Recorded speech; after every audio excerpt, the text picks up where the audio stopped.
Thank you, Anita. En þá komið að pallborðsumræðum. Við fengið góða gesti til þess að taka þátt í umræðunum með okkur hér í dag. En þau eru Björgólfur Jóhannsson, forstjóri Icelandair Group, Elín Árnadóttir, aðstoðarforstjóri Isavia og Skúli Mogensen, stofnandi og forstjóri WOW Air. Þið ykkar sem hafa áhuga að leggja fram spurningar til panelsins, þá það hægt í gegnum Twitter með myllumerkinu ferðaþjónusta. Sveinn Þórarinsson, sérfræðingur í hagfræðideild Landsbankans, stýrir umræðum og það enginn kominn upp. Gerið þið svo vel.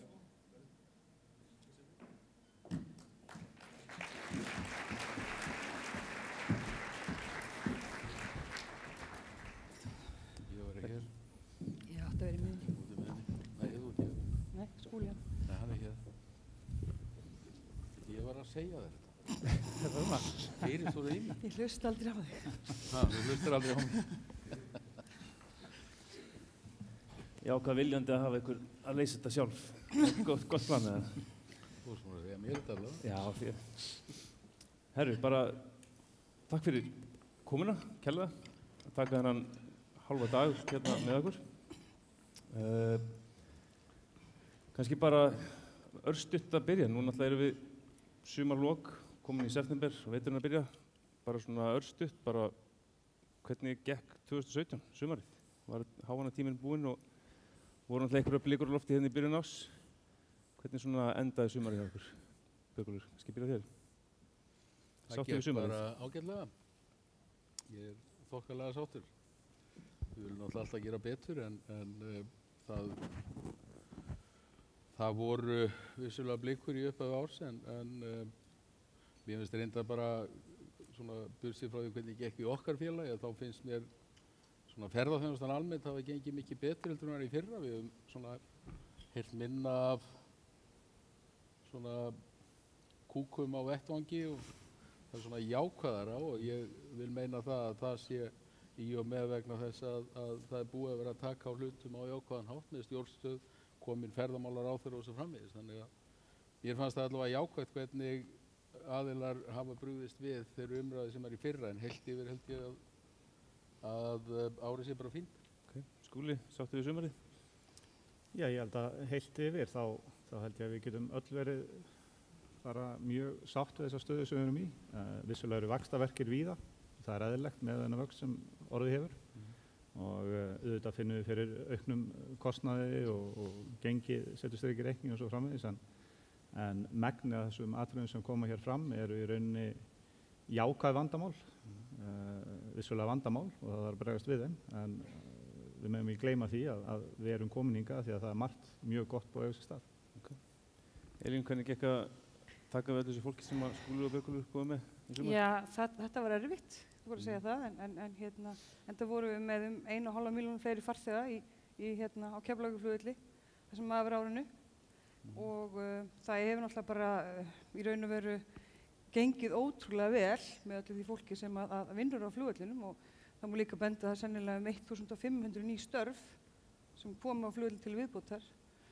Stæðsti dagurinn okkar í kringum að fyrir gegnum flugvellinum 42.000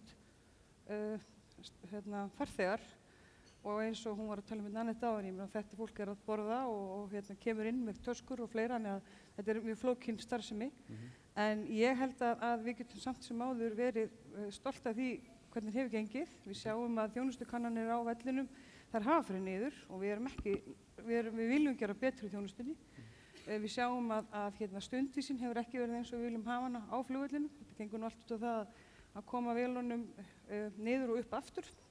Það hefur ekki alveg nógu gott en þjónustukannanir sem við gerðum þær hafa farið niður sem við viljum ná upp aftur. Við viljum vera með afburðaþjónustu og það hluti sem við verðum að verja. Okay. Kannski kom örugglega eftir bara varandi flugvellin. Mér langar bara að grípa fyrst það sem við varum að tala um bara fyrst í morgun hjá Daniel og Gústaf. Það er rauninni þetta mikilvægi ykkar flugfélag. Nú þið orðin 2 stór félög og ef við setjum eitthvað samhengi þá líkt kom fram hjá Gústaf að bara flugfélögin munu skila útflutningstekjur á við sjávarútveg líklega á næsta ári. Meðan sjávarútvegur eru einhverju 20 fyrirtæki þá eru þið nánast 2 með þennan bölk og í rauninni eins og Daniel sagði, því bara orðin þjóðhagslega mikilvæg og í rauninni þá fyrir þá hættur og annað slíkt. Og eins og Daniel benti á, eins og með Air Berlin og ég náttúrulega bara tala kannski ekki bara núna en bara framtíðinni, erum við viðbúin eitthvað högg á bara flugfélög, hvort sem það WOW, Icelandair eða eftir 5-10 ára eða eitthvað önnur, eða þau verða svona fá, erum við undirbúin fyrir þetta? Kannski bara beina þessu spurningu til þín, Elín. Já, erum við undirbúin? Við erum kannski ekki með einhverja viðbragðsáætlun það hvað gerist þarna, en við erum alltaf með viðbragðsáætlun það ef að farþegum fækkar mikið í gegnum okkur stöð. Og í raun og veru framtíðin náttúrulega bara björt held ég, en við erum náttúrulega að hugsa þetta og bara þá að hugsa í hvaða skrefum og í hvaða fasum við stækkum og hvernig við keyrum það áfram. Já, kannski erfitt að vera með 2 stóra kúna. Það mjög gott að hafa 2 stóra kúna líka, þannig að það kostur og gallar við allt. Já. Ég kannski setja aðeins svo mikla ábyrgð á okkur, Skúli? Nei, mér finnst þetta bara mjög áhugavert og fagna því. Bara þakka ykkur fyrir líka að koma þessari ráðstefnu á og ánægilegt að sjá mætinguna. Ég held að við séum ennþá í rauninni rétt að byrja og ég held að tækifærin séu mýmörg og í rauninni magnað að sjá hvað við höfum náð miklum árangri á skömmum tíma. Þrátt fyrir aðstæður leyfi ég mér að segja vel í einhverjum tilfellum. En eitt allan, ég mist hún reyndur af hérna fyrsta erindinu, eitt sem mér fundist vantað svolítið, það skilningurinn á þessi miklu aukning á sér stað, þar sem við höfum náttúrulega stóraukið frambóð og kollegi minn hérna og Icelandair hafa staðið sig mjög vel einni í þeim efnum, en þessi frambóðsaukning kemur til út af víafarþegum. Það er að segja þegar við erum að bæta við stöðum eins og núna nýlega Tel Aviv, Dallas, Cincinnati, St. Louis, Cleveland og svo framvegis, þá er þetta allt gert í þeim tilgangi að tengja saman fleiri farþega yfir hafið. Og Ísland nýtur góðs af því. Þetta er gríðarlega mikilvægt. Engin af þessum áfangastöðum, leyfi ég mér að fullyrða, myndi standa undir sér ef það veri eingöngu to and from Íslandstrafík. Þannig að ef við pössum ekki upp á þetta og ef við gerum okkur ekki grein fyrir þessu og ef flugvöllurinn aðlagast ekki þessu hlutverki sínu, svo stjórnvöld og regluverkið og við áttum okkur ekki á þeirri aukinni samkeppni sem núna eiga sér stað með tilkomu nýrra langdrægari flugvéla sem gerir það verkum að til dæmis farþegi sem ætlar að fara frá London til New York eða Boston getum spurt okkur sjálfa því ef þú hefur möguleikann á að fljúga í beinuflugi sem þá styttra og hagkvæmara og oftar en ekki ódýrara af því það er ódýrara í kostnaður að fljúga beinanlegg heldur en að hafa 2 lendingar og 2 flugtök. Af hverju ætti þú sem ferðamaður að velja lengri, flóknari, dýrari valkost? Þannig að þetta held ég sé gríðarlega mikilvægt í þessu samhengi. Ef við gerum þetta vel hins vegar og ég vil aðgreina, það eru margir sem halda þegar við erum að benda okkar reikningu að hún snúist að tróða sem flestum inn til landsins. Þetta snýst ekki það. Hins vegar ef við búum til góðan höfn, alþjóðlegan tengihöfn og flæðið er komið í gegnum landið, þá er mun auðveldara að stýra ef einn markaður bregst að hleypa það öðrum að. En þá er væntanlega eins og þú tala þessi miðstöð höfn á Íslandi, hversu gríðarlega mikilvægur hún er og væntanlega er það samkeppnisforskot sem að þið hafið byggt upp ykkar félög. Þú hefur nú talað held ég að færa út pínar en hvað er samkeppnisforskot Keflavíkurflugvallar og þá í rauninni til Asíu og annað slíkt? Þú hefur talað hversu vel staðsettur hann er, við vitum business model Icelandair hefur byggt þetta, hversu vel staðsettur hann er. En ef þetta gengur svo vel þá er þetta spillover effekt er ekki ástæðan fyrir að gengur svo vel er að því Ísland er svo attraktiv. Þú veist að segja að þeir reyna að sækja víja en er ekki Keflavík hefur verið svo hentugur fyrir víja af því að Ísland er svo sterkt merki eða það er kannski bara og ef við ætlum að ná í víja hvað þarf þá Keflavíkurflugvöllur að gera? Ég held líka að það sem skiptir máli er bæði lega landsins en líka sögulega því að Keflavíkurflugvöllur hefur byggt sig upp sem millistykki í raun og veru milli Evrópu og Bandaríkjanna. Það er flókið að hafa líka flug til Bandaríkjanna, það eru aðrar reglur og það er annað regluverk í kringum Ameríkuflug heldur en Evrópuflug. Það eru ekki margir flugvellir sem að hafa sögulega byggt þetta upp og það held ég þessi líka hluti af þessu að þetta hefur gengið vel. Já.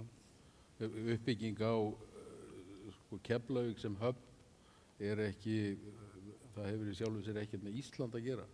Ég meina, það bara lega landsins sem að smell passar við tengingar. Ég meina, við erum náttúrulega í samkeppni við flug beint frá point to point, London, New York, en við erum að ná þessari dreifingu, bæði Evrópumegin og Ameríkumegin, sem að þýðir það að ferðalagi gegnum Ísland með einu stoppi mjög áhugavert. En varðandi spurninguna í upphafi, hvort að við séum orðin of stór, þessi tvö félög, ég var að svona velta því fyrir mér á tíma hvort að af því að hagfræðingurinn sem var að tala þetta, hann starfar hjá ríkisfyrirtæki, hvort að hann væri að leggja það upp að ríkið myndi svona taka meira utanungu. Ég held að félögin náttúrulega eru í mikilli samkeppni, þurfa alltaf að vera á tánum, þurfa að velta fyrir sig hver tækifæri eru. Ég ekki alveg viss að þessi hætta sé auðvitað náttúrulega þurfa menn að velta fyrir sér hvaða skref menn að taka, en ég ekkert alveg viss það að við höfum eftir að sjá einhverja, þessi félög ekki, ég náttúrulega þekki ekkert á skúla, en allavega trú ég því að Æsland búin að lifa í 80 ár, að við eigum alveg að geta lifað í 80 ári viðbót ef að við erum á tánum og tökum þátt í samkeppninu og erum alltaf í því að gera betur. Já. Þá væntanlega ábyrgð Íshafi einhverju leyti, þú veist að tala með Hún náttúrulega, ég ætla að bæta því við að það sem að Íshafi þarf að hugsa hún þarf að hugsa meira viðskiptavin. Eitt að setja við flugvélastæði og aðstöðu fyrir flugvélar, en það sem og Elín kom inn á, það sem vonda við Keflavíkurflugvöll í dag eru í raun þrengslin. Það bara þannig að upplifun á vellinum ekki nógu góð. Þetta vandamál, en við þurfum að fara í að leysa það. Við eigum alveg séns á því. Og ég held að við séum bara komin á þann stað að við ætlum að laga þetta saman, að Ísafía og þau félög sem að nota völlin vinni betur saman að því að bæta aðstöðuna sem styrkir okkur í samkeppni. Sammála þessu Skúli vantilega? Já, tvímæðalaust. Það náttúrulega akút held ég að taka til hendinni þegar kemur að Keflavík og ég algjörlega sammála því. Það til held ég fleiri en ein leið til þess að leysa það og í rauninni eina vandamálið í mínum huga það að það hef ekki verið löngu hafið standa. Það búið að liggja fyrir masterplan sem var ágætt.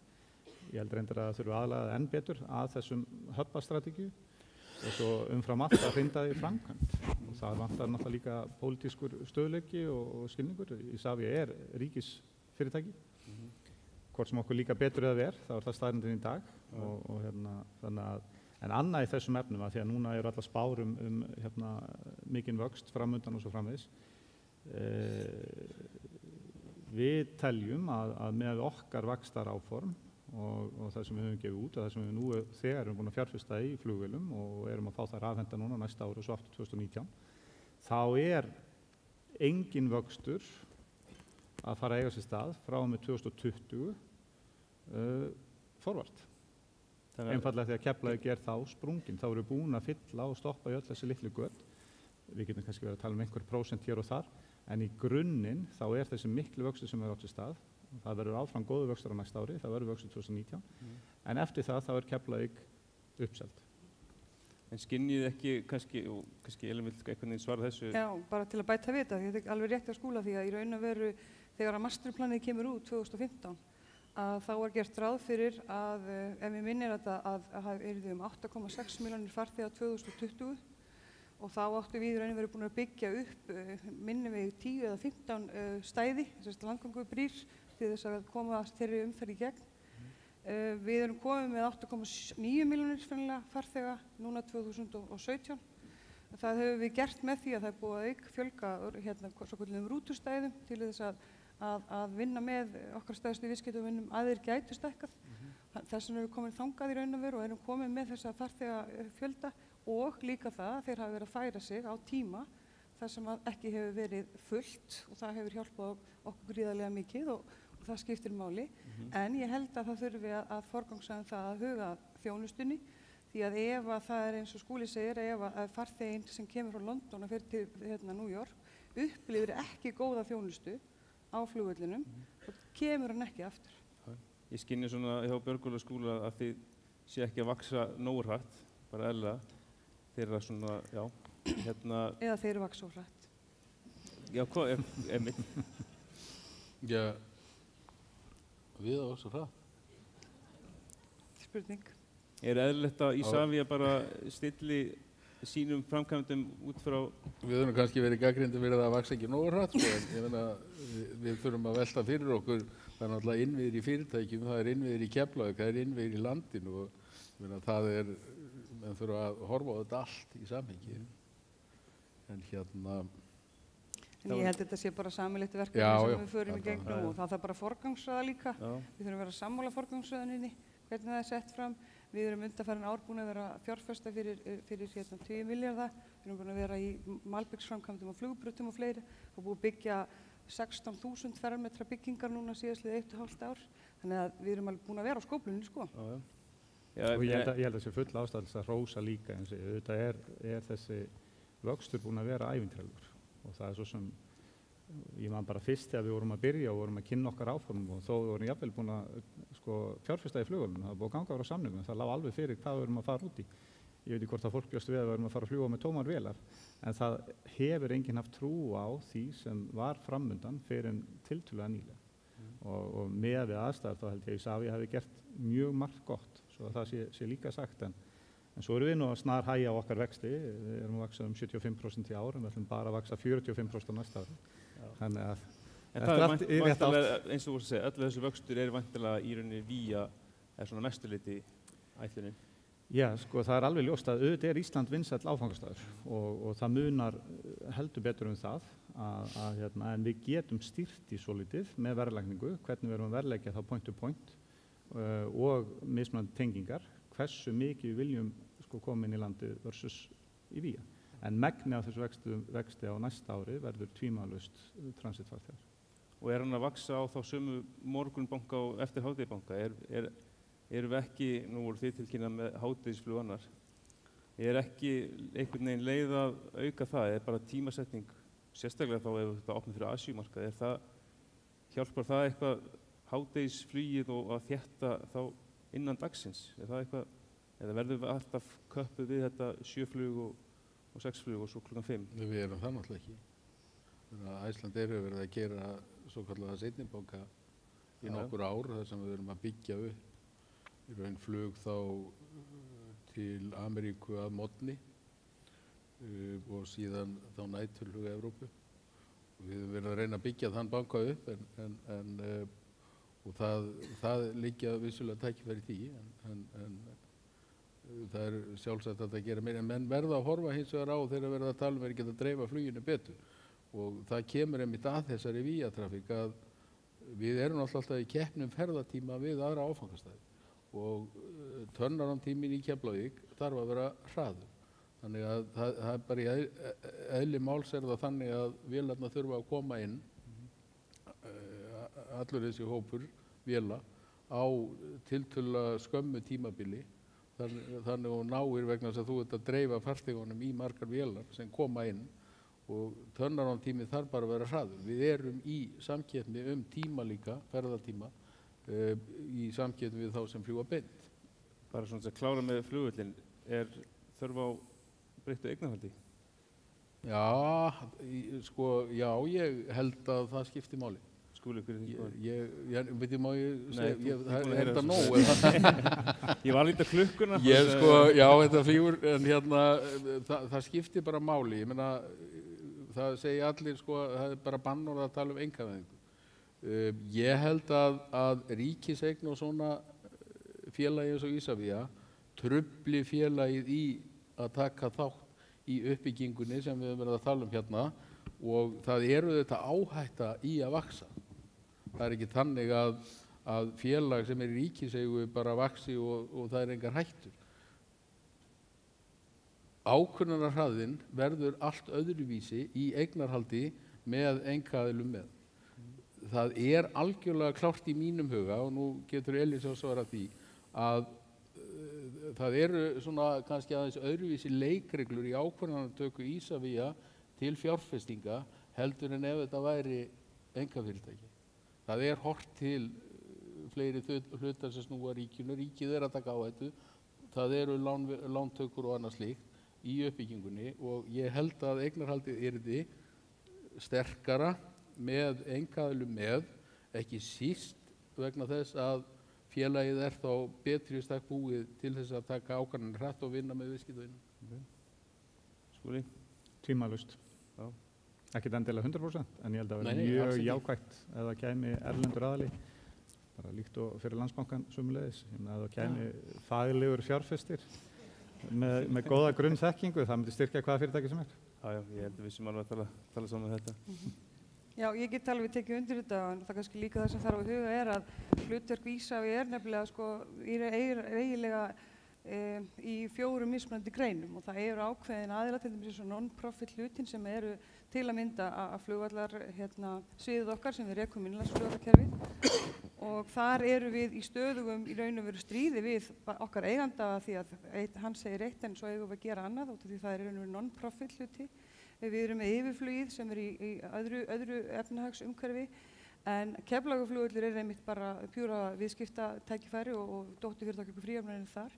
En ég held samt sem áður að við höfum hingað til hagað okkur svolítið eins og hugsa viðskiptavinnina, hugsa arðseminni, við höfum ákveðin hlutverk að gegna til að uppfylla þarfir notenda en við þurfum að skila eigandanum arð af því því eigið fyrst sem þar inni og ég held að það verði ekkert öðruvísi þó að einkahlut hafi komið inn en ég held að það sé gríðarlega mikilvægt að það komi kannski þekking á flugvallarekstri, ekki bara að einhver peningur sem einhver lífeyrissjóður, það engin munur að eigu lífeyrissjóðins eða ríkisins held ég. Já. Þannig að það frekar að sé fagþekking sem kemur inn.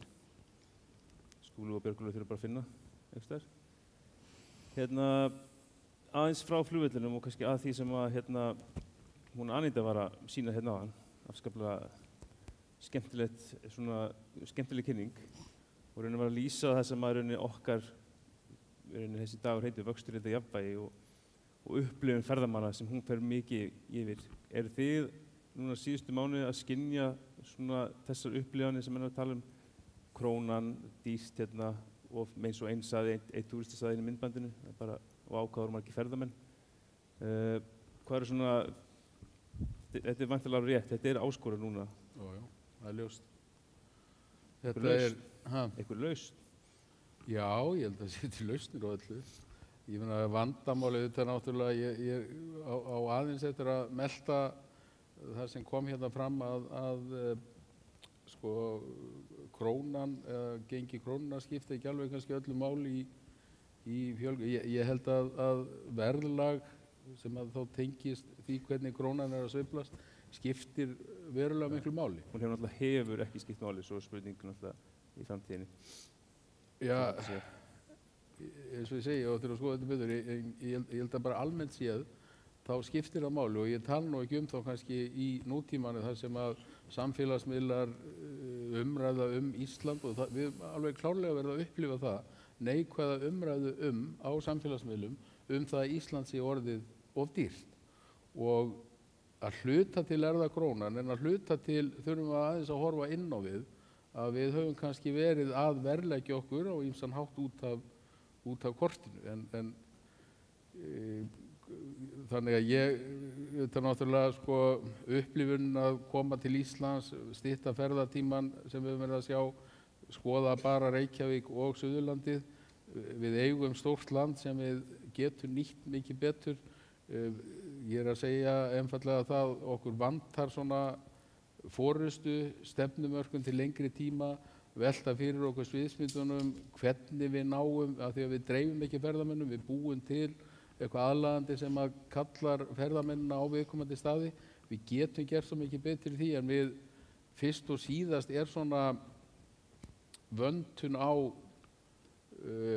stefnumörkun, ákveðinni forystu frá hinu opinbera. Það við batnar enda mikið að mér finnst með stjórnstöð ferðamála en við þurfum að gera mikið betur í þessu horfa á sviðsmyndir til langs tíma segjum bara hvernig 5 ár, erum við þá að tala um 3 ár, horfum við á myndinni í Ársæli, erum við að sjá eftir 10 ára að verið 3,5 milljón ferðamanna. Hvernig ætlum við að leysa það? Ætlum við að gera það bara hjá Gullfoss og Geysi? Við þurfum að búa til þessa stóru mynd og fara að taka skref í þá átt. Vegna þess að Ísland náttúrulega bara fullt af tækifærum út allt. Skúli, hvernig dreifum við ferðamönnum? Já, ég held að við getum hæglega gert miklu betur og sum fyrirtæki eru nú þegar að gera það. Ég hef notað undanfarið dæmi af húsi Frank Lloyd Wright, Falling Water, á milli Chicago og Pittsburgh. Það heimsækja þetta hús 1 milljón manns á hver einasta ári og það aldrei örtröð. Þú kemst eingöngu að með því að bóka þig á netinu. Það eru bílastæði og bókasala og kaffeteri og klósett 800 metra fjarlægð og þú þarft að labba þarna að. Þú verður að sem sagt, bóka hvers konar túr þú vilt fá og fyrir vikið þá náttúrulega arðsemi staðarins miklu betri. Fólki veit nákvæmlega, þar að segja, starfsmannahald, innkaup og annað. Upplifun ferðamanna miklu betri að það aldrei örtröð.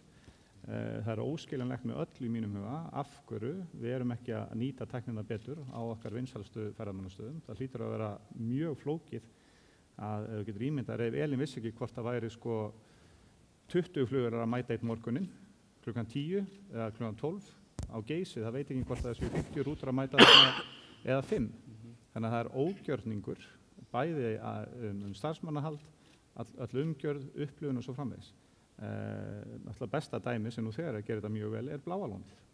Þeir hafa tekið upp náttúrulega skráningar á netinu, farið í verðstýringu og gert þetta glimrandi vel. Eykur arðsemi eigenda, eykur ánægju ferðamanna, skatttekjur aukast og svo framvegis. Þannig að þetta er vinn-vinn fyrir alla. Þetta ættum við náttúrulega að sjá og ætti að vera löngu komið í gagnið á miklu fyrstu. Og þá kemur að þessum að einmitt Anita var að segja eins og með verðlagningu annað að þetta snýst ekki fjöldan heldur en fá yldið á hvert ferðamenn væntanlega.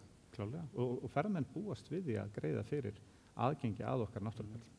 Það er enginn að blóta eða bölva því. Er þá staða Það er ekki einhverjum pólitíkus, er það ekki? Jú. Erum við kannski þá íkja þetta áhrif á krónuna? Nú náttúrulega ef krónan styrkjast út af ferðamönnum, mikið til að bara innflæði, þetta er svona sjálfsprottið að einhverju leyti. Er þetta ekki bara jafnvægi að fyrst það er svona mikil eftirspurn, þá er að hækka verðið á okkur? Já, en ég held líka, það sem ég tók svolítið eftir þetta innslag hjá Anitu er líka það að ég held að ferðaþjónustan muni fara þessa leið, það eru stefnumörkun í gangi, menn fari aðgangsstýringar og annað, en mikilvægi þess, flugið er ekki bara ferðaþjónusta. Flugið er grundvöllur af því, tengingarnar sem við höfum er bara samkeppnishæfni þjóðarinnar. Við erum að sjá þegar nýjir markaðir, hvort sem það er Björgúlfur eða Skúli opnar, það fer út ferskur fiskur leið á þann markað til viðbótar. Við erum að sjá alþjóða fyrirtæki koma hingað og skoða, koma hér af því að við erum að sjá þessar tengingar. Við erum að sjá gríðarlega miklar breytingar í því að alþjóða viðskipti, þau ganga út af það sé stuttur tími á milli þess sem er verið að ferðast á milli landa. Og það er tækifærið. Og við verðum að verja þessar tengingar til þess að halda uppi þeim lífsgæðum og því samfélagi sem við búum hér á. Við erum eyja norður í Atlantshafi. Og ef að til dæmis sem að sér aðila sem eru með, við erum bara 330.000 sem búum hérna. Þannig heimamarkarinn er ekkert stór. Og ég veit það að ef að kollegi minn í Grænlandi er að fara á ráðstefnu í Evrópu í 3 daga, þá tekur ferðalagið 6 til 7 daga. Það tekur ekki 6 til 7 daga fyrir okkur að fara til London. Við getum valið 14 eða 15 vélar þann daginn. Ég bara í viðbótið þetta þá velti maður fyrir sér þessu samspili, náttúra, það er náttúrulega eitthvað sem heitir menning og síðan er það þá þessi, hvað getum við kallað það, svona tilbúna afþreying, manngerða afþreying. Ég held að við þurfum að gera svolítið meira í því, þannig að við treystum ekki bara á náttúruna, við séum að búa til og við séum dæmi það hérna, bæði unnið að ákveðni upplifun þar sem við erum að nýta náttúruna, eins og ísgöngin í Langjökli og síðan Into the Glacier, hvað það heitir, að við þurfum að gera meiri gangskur í því að létta kannski af náttúrunni og búa til svona tækifæri þannig að ferðamenn séu í bland með náttúruna að skoða eitthvað sem svona íslenskt og tengist íslenski náttúru. Og mér hefur Landsbankinn nú og raunar allir bankarnir konir í þá vegferð að styðja við þann þátt ferðaþjónustu. Hann þurfum við að auka, ekki síst ef við sjáum myndina sem að Sæli smeltu báðan hvað fjölgunin gæti orðið mikil bara með því að setja 5% vöxt. En ég held reyndar að við séum bara komin á ákveðin platform núna, við munum sjá hægingu á vexti, en það þó okkar verkefni að búa þannig hlutina að við getum haldið áfram að vaxa tiltölulega rólega. 5% teljum við rólegt með það hvernig við verið, en við þurfum þá að vanda okkur mjög vel og búa til þannig umhverfi að ferðamaðurinn finni jákvæð allir eru tilbúin að greiða ef þeir fá einhverju upplifun. Talandi Ársæl og hans kynningu, þetta sem ég ætlaði að opna á hann en kannski bara tala núna, það Asíumarkaðurinn. Skúli hefur, svo sem þú hefur talað tækifæri þar og Björgólfur þig líka, þá væntanlega sem Keflavík sem í rauninni miðstöð. Eigum við eitthvað séns í hennar markað? Við tölum saman það hjá Ársæli, þetta í eigu ríkisins að mestu leyti, 50% af flugvélunum. Allt umhverfið bara, það ekkert Google og Facebook og það. Hvernig ætlar þú að herja þennan erfiða markað? Ég held að bara svo það sé sagt og Asía einn stór liður í því að allt tal það að ferðamanninn á Íslandi geti horfir skyndilega eða það verði einhver minnkun, það ekki að fara að eiga sér stað.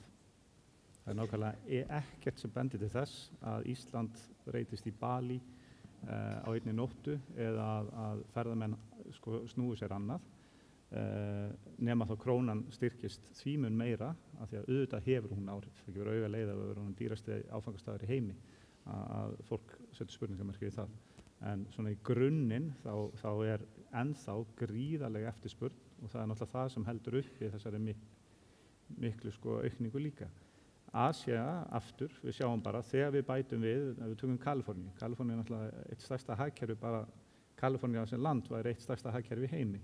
Þegar við hófum beintflug til Los Angeles og San Francisco, þá stórjukust heimsóknir Kaliforníubúa til Íslands. Ef við hættum að fljúga, þá slöknar á þeim markaði. Það sé að aðgengi markaði eins og kom fram vissulega, beintflug á hagstæðuverði skiptir sköpum. Þannig að við vitum það að ef við myndum hefja beintflug til Asíu, til Íslands, þá myndu Asíubúum fjölga alveg í beinu samhengi við það. Þannig að það alveg ljóst að við getum ennþá, en aftur þetta spurning, hvað viljum við, hvað getum við tekið á móti mörgum? Klálega, hvorki flugvöllurinn í landi getur tekið á móti 10, núna fljúum við til einhverja 14 áfangastaði í Norður-Ameríku, eins og segir, það eru 85 flug til London á viku, ef við ættum að fara í eitthvað álíka til Asíu allt í einu, þá fær alltaf hliðina hérna. En já, það ekkert launungamál, við ætlum okkur inn á þann markað, við erum einhver leyti nú þegar komum til Ísrael, það reyndar ekki allir sem líta það úr því að þeir eru í Evrópu, Eurovision, þá svona, en tæknilega séð, þá eru náttúrulega búin að taka fyrsta skrefin í Asíu. Já, maður spyrja hvernig gengur? Gengur bara vel. Já. Bara jákvæð á þetta? Ég alltaf bjartsýnn. Aldrei hægt að fá neitt út úr ykkur. Ég algjörlega opinn. Hvernig gengur?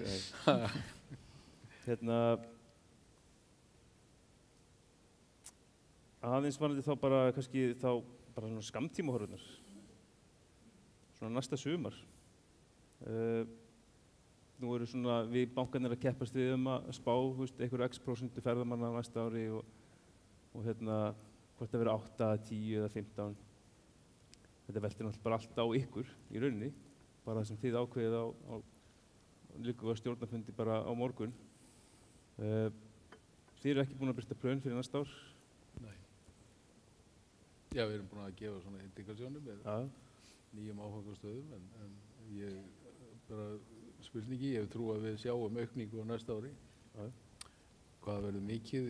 Mér finnst það svona holl aukning í svona einhver bilinu 5–10%. Ég held að það sé í raun hollt og síðan nýtum við tíma þá til þess að líta inn á við og taka til. Já. Ha, Ég var aftur í velta hvort að Elín var í tilbúin til Nei, næsta við sumar? í raun og veru, við gefum út spá í nóvember, þar sem að þá erum við búin að, það er þannig að eins og Skúli talaði að flugfélögin þurfa að panta sér slott inn á svæðið, inn á flugvöllin, hvernig þeir ætla að vinna og hvernig þeir ætla að haga sínum flugáætlunum og við venjulega gefum út farþegaspá þá fyrir árið í nóvember. Þannig að það, en við erum ekki að bara svo það sé, og þeir viti það náttúrulega, við erum ekkert að gefa út viðbútarslott á háanna tíma og alveg nákvæmlega Skúli sagði að það mun ekkert gerast fyrir en eftir kannski 3-4 ár afkastagetan á þeim tímum af því að það þarf að byggja það mikið og þá þarf að fara að taka ákvörðun og byrja á því og í raun og veru við erum komin með við erum með þessi rútustæði sem að hefur verið svona, við höfum getað aukið þessa afkastagetu. Það er orðið raun og veru bara of mikið af því góða við kannski getum ekkert bætt við áður en að bæta við viðsvæði og þjónustu inn á flugvöllinum til þess að verja þá þjónustu sem við höfum. Þannig að það er aukningin þarf að koma á öðrum tímum heldur en í dag. En það er eins og Björgólfur var að segja, það er kannski ekki gefið að það sé þannig, erum við ekki bara föst í þessu svolítið vandamáli? Við leysum þetta bara. Við leysum þetta. Það var opið fyrir spurningar á Twitter. Það er enginn þora að koma með spurningu. Svo virðist ekki vera. Þetta er bara að svara öllu sem Það virðist vera. Ég get ekki annað en rætt að þeir eru svo mikið í fjölmiðlum og samkeppni og annað með þessa samkeppni yfir hafið. Þeir eru alltaf að fá þessa spurningu. Hún er orðin grimm svolítið í þessu með Norwegian og fleiri félög að stækka. En á móti kemur eins og Anita var kannski að segja að vöxtur í ferðaþjónustu, hún hefur sagt okkur, hann er töluverður. Þannig að bara í heiminum almennt. Þannig að erum við að ofmeta að bara kakan er að stækka það mikið að við erum að ofmeta hættuna á Norwegian og allt sem er í umræðinni og samkeppni erlendis. Að bara Ísland og bara vöxtur almennt í heiminum sé það góður að við sem að ofmeta hann Björn, vinnin í Norwegian. Ég held að við getum ekki verið að ofmeta hann. Það er alveg ljóst að innkoma þeirra á hafið hefur haft áhrif. Stærri félögin í Evrópu og Ameríka hafa svarað og þetta hefur haft áhrif á meðalverð og þetta hefur áhrif á afkomuna. En síðan er það bara þannig að þessi legacy félög færa sér nær low cost og low cost er að kannski færa sér nær, þannig að þetta endar í einhverju miðju, kannski er þetta bara eins og lífið, þetta fer alltaf í hringi. Koma ný félög, eldri félög þróast og breytast, þannig að Norwegian hefur haft áhrif og félög bregðast við því og það kemur bara nýtt plattform í viðskiptin sem að er bara jákvætt í lengri tíma litið. Heldur að Keflavík sé ekki þá sem miðstöð að önnur flugfélög myndi sækjast í hann sem miðstöð eins og þið hafið vaxið með? Jú, ég held að klárlega ef við myndum búa til raunverulegan alþjóðlegan höfn í Keflavík með þá Asíu, Evrópu, Norður-Ameríku þá klárlega þyrfti að koma til mun fleiri félög sem væri að nýta sér þá aðstöðu og ég er alveg sannfærður að það er tækifæri til þess að gera það. Ef við horfum bara á Helsinki þá er það megnum til transitvöllur á milli Asíu og Evrópu og hann er helmingi stærri en Keflavík. En varðandi samkeppnina þá hún bara eftir að aukast, verðið munu að halda áfram að lækka og tíðin áttur að halda áfram að aukast. Þannig að neytendum til góða, það held ég sé alveg ljóst. Nú er klukkan orðin 11 og ég kannski ætla bara að vera með eina lokaspurningu. Nú hefur verið svona smá, nú bara stjórnin sprungin og nú svona kosningar enn og aftur. Það setja upp smá sviðsmyndum að kosningarna koma og eins og kannski verður, það verður erfitt að ná stjórn. En það verður bara, hann Guðni, hann ákveður bara að hringi í ykkur og bara Björgólfur er til að stjórna hérna núna í mánuð með alræðisvald. Með eitthvað svona að vita hvað er það fyrsta sem þið myndi vilja gera, hvað er brýnast fyrir ferðaþjónustuna. Ég myndi byrja að segja nei, sko. Það mátti segja nei. En áttu þá við almennt eða bara í ferðaþjónustu?